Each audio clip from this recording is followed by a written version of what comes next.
Hi, y'all. We're here to review Unit 2, Colonization of the American Colonies. We're going to look at Jamestown and Plymouth, our early settlements. Also, we'll go back and we'll review our pegs, our political, economic, geographic, and social features of the New England, Middle, and Southern colonies. Here we go. Going all the way back to Jamestown, we started this as our warm-up on our first day studying the settlement. Keep in mind our important things here are our date, 1607, also why they were settling Jamestown. These are Englishmen. Most of them were gentlemen, if you remember back to class, which at the bottom, our little note here says a person of wealth who is not used to working. And this is eventually their downfall as a settlement when we get into the starving times. But for Jamestown here, they're searching for gold. That's their objective. They're trying to invest in what we refer to as commercial profit, making money, being able to buy and sell and generate some revenue, some profit out of that. So that's the primary reason for the settlement of Jamestown. About 13 years later, we have the Pilgrims arrive in Plymouth, but this is going to be our first permanent English colony. So it's very important for that reason, located in Virginia. And so if we look at Virginia on the map, we can see it here. And this is the location of Jamestown. This is around the Chesapeake Bay area, and we have the James River with our little Jamestown settlement here. We know that they struggled at this settlement, but by 1619, they're creating the first representative government, the Virginia House of Burgesses. And from then on, they have, it's the home of many American presidents. Virginia today is still very important to the Union. And we have our three colonial regions profiled here. On our map, we see the New England colonies, our middle colonies, and our southern colonies. You can also see this on the map that you created in class, that you added all that economic activity to. You can also go back to your notes here. We filled this chart out in class. This is intended for you to do something at home with this information. So a great thing to do with this is to create a graphic organizer. A simple Jamestown colony in the middle, and then shoot off from the middle. When was it settled? Who settled it? Where was it settled? And try to do that from memory without looking at your notes. It's a great way to study. We also looked at Jamestown on our second day, and we asked ourselves the question, why did so many colonists die? And y'all used some documents to figure that out. You also have this reading in your packet that we used, and you did some hashtag summaries for each paragraph. Going back and rereading that, a great way to study as well. Let's do a quick review here. Which number is the colony that contained the first British settlement in the Americas?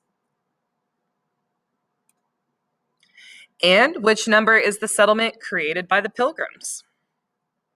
Did you get number one? Massachusetts is our colony that was created by the Pilgrims. They're heading for Jamestown. So if my arrow is their boat, they're headed for the Atlantic coastline, but then a storm pushes them north. And instead of ending up in Jamestown, they end up on this little peninsula, this little hook off of Massachusetts, where they run into this coastline. Excuse me.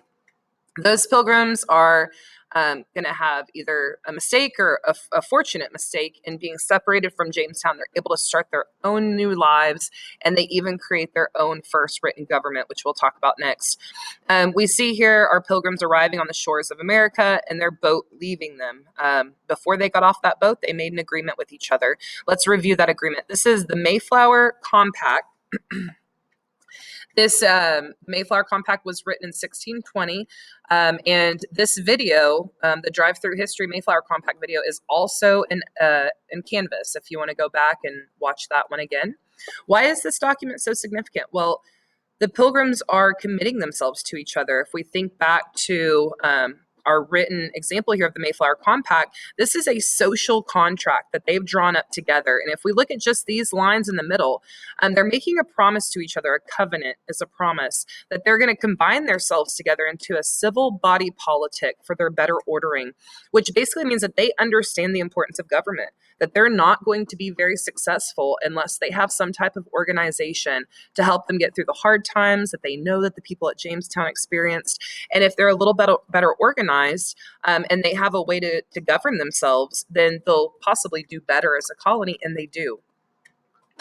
Looking back on our notes that we took in class, starting out with Our Pilgrims, we have the founder, it should be here, Pilgrims, Puritans, 1620. And then for our political characteristics for Massachusetts, that would be our Mayflower Compact. So that's some pretty significant information that you need to know for your exam.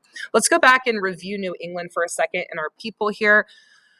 Just as a quick refresher, Roger Williams does not agree with the Puritans. He wants separation of church and state, and so he goes and he creates Rhode Island. Thomas Hooker also leaves with about 100 Puritans, so we know that there's some dissent and disagreement within the Puritan community.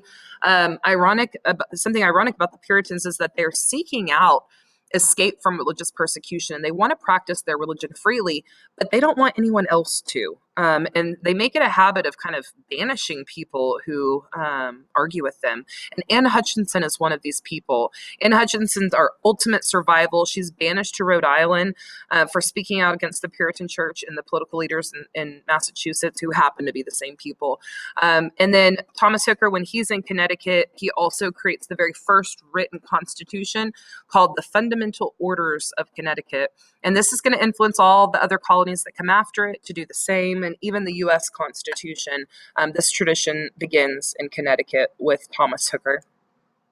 Moving on to our specific colonies, we kind of talked about these people. You need to know that they're all founded for religious freedom or to escape religious persecution. Either of those would be appropriate. Some of our pegs of the New England colonies. Thinking about their geography, what it was like when the Pilgrims arrived. Well, they have thin and rocky soil. They have long, harsh, cold winters, short summers, and some of their natural resources, some dense forests. So a lot of forest lumber is going to be, or timber is going to be very important here for them to make a lot of money, and also having some deep natural harbors.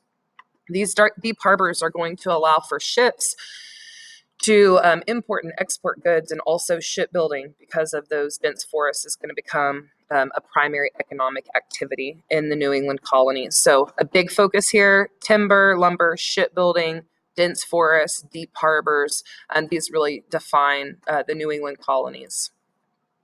Looking at our middle colonies now, we'll talk about Pennsylvania again in a second, but just understand that New York, New Jersey, and Delaware, they're all founded for economic reasons, and New Jersey and Delaware even rely on slavery during this time period, even though they're far north colonies. And many of them retain those slaves throughout the Civil War. Pennsylvania is a little different. William Penn is granted the land for Pennsylvania from the King of England. He decides he's going to turn it into a refuge for Quakers to practice their religion freely. We talked about the Quaker people.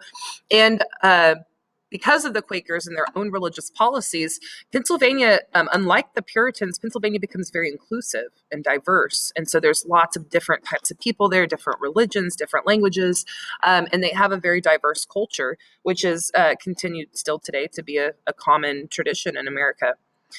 Some geographic features here. We talked about them having fertile soil. M for mild, M for middle colonies. So if you remember M for mild and moderate, you can attach that to the middle colonies. It's not too cold, not too hot, kind of like Goldilocks. We have the perfect situation here for some farming. Lots of shoreline for shipping and some easy access to water. So our economic activities here, growing grain and wheats, mining in the mountains, the Appalachian Mountains, and trade and shipping. Our nickname for this region is the breadbasket. They're going to produce a lot of the grains, a lot of the wheat, a lot of the fruits and vegetables and livestock that go on people's tables to eat. We added these to our map, and you can go back and review those. Just as a quick note check for the middle colonies, some political characteristics, none. You don't need to know anything about their politics. What you do need to know is their economy, their geography, and how Pennsylvania specifically has distinct social characteristics. So, and for the middle colonies, wheat and grain farming and mining here, again, they have decent soil, a mild, moderate climate, and in Pennsylvania, established by Quakers. Slavery is not allowed there, but everywhere else it is. Let's look at the South. So our southern colonies here, we have Georgia at the bottom. It's going to be our buffer colony between Spanish Florida and the rest of the American colonies. South Carolina, North Carolina, they're kind of lumped together at this time. Virginia, that first location of our first permanent colony at Jamestown, and then Maryland, which sits right above it. Let's discuss these. We colored them green on our map. We have some founders here. The Virginia Company in 1607 for Jamestown. We've already talked about them. Lord Baltimore in Maryland. He creates the colony of Maryland as a safe haven for Catholics. He himself is Catholic, and Catholics are being persecuted in Europe right now during this time for their religious beliefs. And so he opens up Maryland and says, hey, Catholics can come live here. Well, unlike in Pennsylvania, where it was kind of this big group, a peaceful group of different types of people, Maryland's a little bit more contentious. So we have Catholics and Protestants and other groups kind of feuding with each other religiously. But for the most part, it's very diverse. It's the most diverse out of the South. Georgia is founded by James Oglethorpe, and this is created really as not just a buffer between Spanish Florida and the 13 colonies, but as a penal colony. And so we talked about this word penal, meaning prison. We have prisoners sent over from Europe, especially England, who are there to work off their debt on the plantations and the farms of Georgia. North and South Carolina are created by some Englishmen for economic reasons that you don't need to know specifically about. So we brainstormed some reasons for colonization. At Jamestown, they're searching for gold. They don't find it. And so they start planting tobacco and other cash crops in the South. We have indigo and rice and eventually cotton. Social reasons for colonization. Catholics in Maryland. This is going to be a refuge for them. And then we have some new opportunities across the South, opportunities for land purchases, opportunities to make money, and just general access to freedom, of course. So the effects that this has on the demographics or the social characteristics of the South, their society is going to be composed of mostly farmers or landholders, slaves. The slave population is actually larger than the non-slave population in the South, and some large amounts of wealth, concentrated wealth in certain parts of these southern colonies because of the cash crops that they're generating. So we added to our map cotton, indigo, tobacco, and we talked about how indigo and rice were kind of switched out seasonally, and we added these. And these were our notes for the southern colonies. So we had the Virginia House of Burgesses, our first representative government, remembering representative, REP, rep. So they elect representatives to make laws for them. Different from Massachusetts at Plymouth, where they're each voting themselves on decisions being made. In the South, we have cash crop agriculture. So these are crops that people sell not to eat. They don't grow them to eat. They grow them to sell for profit. So this is, again, for commercial profit. Tobacco, rice, indigo, cotton, and then slave labor. A lot of their money is going to be tied up in that human capital. Geography, we have rich access to rich soil, access to water, long growing season. It's hot, it's humid. We know this. We're from the South. Maryland was established as a safe haven for Catholics. We reviewed this, in Georgia as a penal colony. We also talked briefly about the transatlantic slave trade and why this was a result of cash crop agriculture, keeping in mind that cultivating or growing and harvesting tobacco and other major cash crops are very labor intensive. And the landowners of the South first tried out Native American slaves. They did not work well. They used indentured servants in those penal colonies, but there wasn't enough labor for this. And so they end up resorting to African slave labor. And we have a trade system that develops out of this, where we can see this originating in Europe or around here in Britain, where manufactured goods such as arms and liquor and fabrics are taken to Africa and traded to African tribal lords who trade prisoners of war or other people that they kept enslaved and their tribes to those people for the guns and for the other materials. Those slaves are then taken on ships across what we call the Middle Passage between the two hemispheres, across the Atlantic and to the Americas. Primarily, most of these slaves, we have about 11 million total that are transported. About 20% of those die in the water of the Atlantic, but the rest that come to the Americas, the majority are going to come to the Caribbean and South America. It's only in 1916 that we see The very first slaves introduced at Jamestown. This is the 400-year anniversary of slavery in America.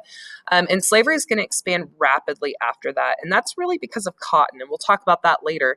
But understanding that those cash crops are going to require them to rely on this type of trade, triangular trade, to supply not just manufactured goods to other parts of the world, but slaves to the Americas. And then those raw materials that the slaves are producing are then being shipped to Europe for more sale globally. So just as a reminder, as a wrap up, on my webpage, you just go to mgh.magnoliaisd.org and you can find me. I'm under staff, and this is my teacher webpage. If you come to this tab here that says, how do I study? There'll be a whole list here and even some links at the bottom that will give you some tips and advice on how to go back through your notes that you've taken, how to go back through the activities and the papers that have been handed back to you, and how to use that information to help you create some more permanent memories. Also, hopefully you did really well in this video, and the questions on here help you prepare as well. Check out some of the other Edpuzzle videos that I've added up on Canvas, and good luck to you. Our first exam will be September 10th, which is next Tuesday. We will have our exam then. Good luck.